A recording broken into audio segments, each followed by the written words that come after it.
अली बुखारी साहब, सबसे पहले तो बात करते हैं मुज़ाकरात की कि आज आपको ऑफ़र हुई वज़ीर-ए-आज़म की तरफ से। इससे पहले वज़ीर-ए-आज़म ने कोई ऑफ़र नहीं की कि पार्लिमानी कमेटी बनाई जाए या कमीशन बनाया जाए या कोई और ऑफ़र नहीं हुई, लेकिन आज उन्होंने ऑफ़र की कि पार्लिमानी कमेटी बन सकती है। राज़ी हैं आप? औज़ुबिल्लाहि बिस्मिल्लाहिर्रहमानिर्रहीम। बलोच साहब, बात यह है कि पार्लिमानी कमेटी ने करना क्या है। पार्लिमानी कमेटी जो अपना काम है, मैं नहीं टच करता हूँ फॉर्म 45 और 47 को, उसको टच किए बगैर कहता हूँ कि अब तो ये पावर कॉरिडोर में, अब तो ये वहाँ बैठे हुए हैं। पार्लिमानी कमेटी जो बिल पास करते हैं उसको तो पढ़ती नहीं है। आपके सामने कल जो पीका और आया, उसके ऊपर जो इनके अमेंडमेंट्स आई हैं, वो आधे से ज़्यादा आपने पार्लियामेंट से पूछा, कमेटीज़ की जो हेड है उनसे पूछा, वो उनको भी नहीं पता कि उसके अंदर क्या हुआ। उनसे पूछा गया, ये शेख थी, उनको क्या पता ही नहीं। तो बट जिस पर्पज़ के लिए वो बनाई गई हैं, वो पर्पज़ ही प्रॉपरली सर्व नहीं कर सकती। तो हाउ कम यू से कि वो एक डिस्प्यूटेड इशू, इतना बड़ा इशू जो पिछले पूरे मुल्क के लिए एक जो है ना, बोथ साइड्स देखें, हमारा एक बड़ा क्लियर स्टांस है कि जी हमें 9 मई में जो है फॉल्सली इन्वॉल्व किया गया है, और इसी तरह जो 26 नवंबर है उसके अंदर हमारे लोगों को, बेगुनाह 69 लोगों को प्रेजेंट गवर्नमेंट ने जो है वो फायरिंग की है, मारा गया है, शहीद किया गया है, कत्ल किया गया है। बाकी चीज़ें छोड़ देता हूँ मैं सारी की सारी। इसके ऊपर एक पाकिस्तान का सबसे आला सतही वफ्द होना चाहिए, जो कमीशन की सूरत में होना चाहिए। वो जो कमीशन है, वो हमने एक इनको कहा था कि जी आप पाकिस्तान की सबसे बड़ी अदालत जो 25 करोड़ आवाम के फैसले करती है, उसमें से कोई 3 सीनियर 3 जजेस बना दें। उसके अंदर कोई इसमें ऐसी चीज़ तो थी नहीं जो कोई नायाब थी या जिससे इनको कोई खतरा पड़ गया था। इशू है ना, ये हमारे पे एप्लीकेशन लगाते हैं, हम कहते हैं जी टोटली आपका किया धरा ये, उसके ऊपर क्या होगा, पार्लिमानी कमेटी क्या करेगी उसके ऊपर, उसके TORs क्या होंगे, उन्होंने करना क्या है, वो तो खुद जो है इसके। अगर सर देखें ना कि उस पार्लिमानी कमीशन में आप भी शामिल हों, हुकूमत भी शामिल हो, बाकी जमात में शामिल हों, और उसके TOR ऐसे बनाए जाएं कि वो पुलिस भी उसकी मुतहद कर दी जाए, या जो भी जज साहबान हैं वो भी उनके साथ ताउन करें, तो बेहतर नहीं होगा? पार्लियामेंट सुप्रीम है। जावेद बलोच साहब, बात यह है कि ये एक इम्पार्शियल इंक्वायरी की बात की जाती है। जुडिशल कमीशन क्यों बनाया जाता है? जिसके ऊपर सारी आवाम को, कौम को, पार्टीज को, पोलिटिकल लोगों को, हर इदारे को, हर किसी को उसके ऊपर एतमाद हो, एतबार हो।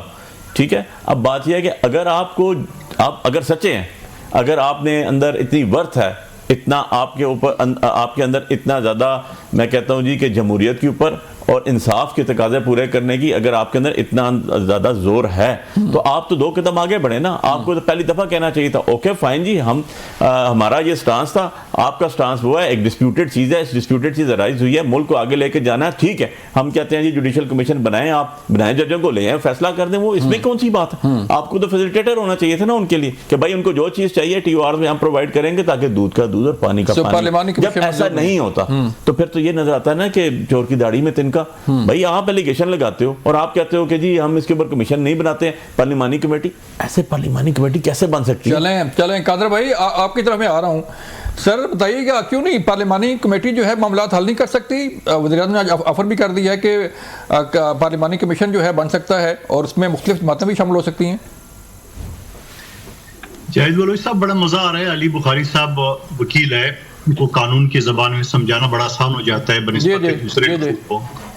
अली बुखारी साहब कहते हैं कि ये पार्लिमानी कमेटी क्या करेगी। इसी पार्लिमानी कमेटी में, इसी फॉर्म 47 जिसको आप कहते हो, उसी ने चीफ जस्टिस बनाया, उसी ने टॉप 3 जजेस बनाया, उसी ने जजेस अपॉइंट किए है। हाँ। तो आपको उन पे एतराज नहीं है?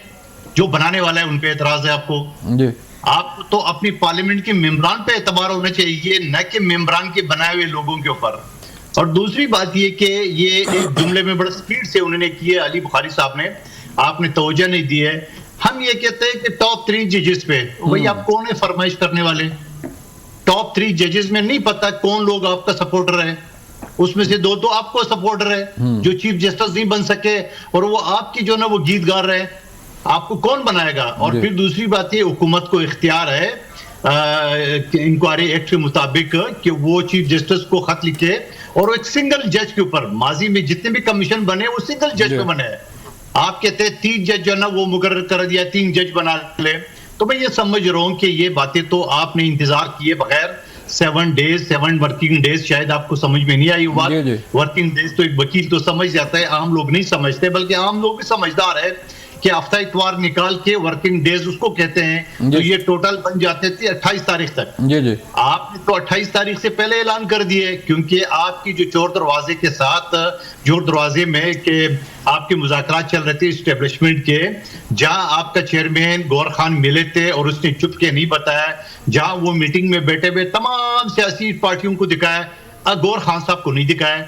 और फिर उसके बाद बुशरा बीबी और गंडपुर की तो हम बात ही नहीं कर रहे हैं। हम खान साहब के पास जो बड़ी बड़ी गाड़ियों में लोग आते हैं, मीडिया उससे पूछते हैं कौन लोग हैं, वो हंस के टाल देते हैं। हम तो उनकी बात नहीं कर रहे। जो चीज वाज़ेह हो गई है वो तो आपकी नाकाम हो गई है। आपका जो चोर दरवाजा वो तो बंद हो गया। इसी वजह से आपने 7 वर्किंग डेज के बजाय 7 डेज जो है ना आपने गिन लिए है। उसके बाद जाके आपने अहमद रजा के आपकी घर पे पुलिस की छापे को बहाना बनाया, जबकि पुलिस का छापा जो है ना वो बाद में बना था, ऐलान आपने पहले कर चुके थे। तो मैं ये समझ रहा हूँ ये इसी तरह खेलते रहेंगे, इसी तरह करते रहेंगे। कोई MNA बना है, कोई MPA बना है, तो मामला हल नहीं होगा। क्या बना है तो क्या बना है, इसी तनख्वाह पे काम करते रहेंगे। आपका टॉक शो भी चलता रहेगा, आवाम भी सोचते रहेंगे कल हुकूमत गिरी, परसों हुकूमत गिरी, ऐसे ही टॉक शो भी चलते रहेंगे और मामला भी चलते रहेंगे। तो मजबूत हो रही है। वो ट्रम्प की जो गुब्बारे से आवाज तो निकल गई, वो तो चले उस पे भी आते हैं, पाकिस्तान को उस पे भी आते हैं। कादर भाई उस पे आते हैं सर, उस पे आते हैं। मुझे परवेज संदेल साहब को शामिल करना है। परवेज भाई बताइएगा, आपने आज ऑफर कर दी पार्लिमानी कमेटी की, पार्लिमानी कमीशन की, लेकिन तहरीक इंसाफ ने मुस्तरद कर दिया। अब कोई मामला तो आई थिंक रह नहीं गया कि मामला आगे बढ़े। देखिए, पाकिस्तान तहरीक इंसाफ का मुतालबा आज भी वही है जो 2013-14 में था कि अभी अंपायर की उंगली उठेगी और हुकूमत खत्म हो जाएगी और खान साहब की बारी आ जाएगी। इसके अलावा कोई मुतालबा है ही भी नहीं है। इरफान सिद्दीकी साहब ने कहा है कि ये वहां नहीं, पहले अंपायर था ना सर, पहले अंपायर की उंगली खड़ी होनी थी।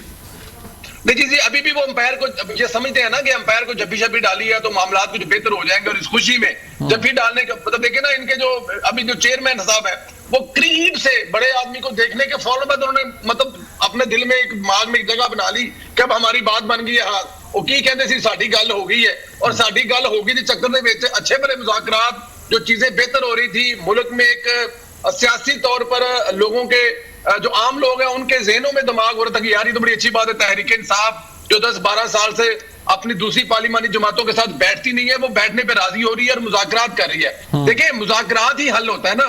अगर फर्ज किया यूक्रेन और रूस की जंग भी खत्म होनी है तो वो मुज़ाकरात के जरिए होनी है। अगर इमरान खान साहब को ये बात समझ आ जानी चाहिए, जो काफी हद तक आ भी गई है, और मैं समझता हूं कि आने वाले दिनों में देखेंगे ये पार्लिमानी कमेटी को भी तरस जाएंगे। अभी तो ये कह रहे नहीं ना, ये बाद में कहेंगे ये भी बना दें, क्योंकि देखिए 14 साल से जेल की सजा काटनी बड़ा मुश्किल काम है। तो किसी ना किसी जगह पे इनको ये बात समझ आनी है और आएगी। जहां तक ये कहते हैं ना कि जी हमारे पसंदीदा जो चीफ जस्टिस नहीं बने और उनके साथ जो एक मुनीब साहब है उनकी मौजूदगी में एक कमीशन बना दे और वो फैसले करेगा। नहीं सर, आपके अंपायरों की मौजूदगी में एक मैच करवा दिया जाए कि वो आउट भी वही देंगे और वो फैसला कैच का भी वही करेंगे, और वही फैसला सिर्फ आपको कबूल है और आपको न्यूट्रल कोई जगह कबूल नहीं है, तो ऐसा नहीं हो सकता।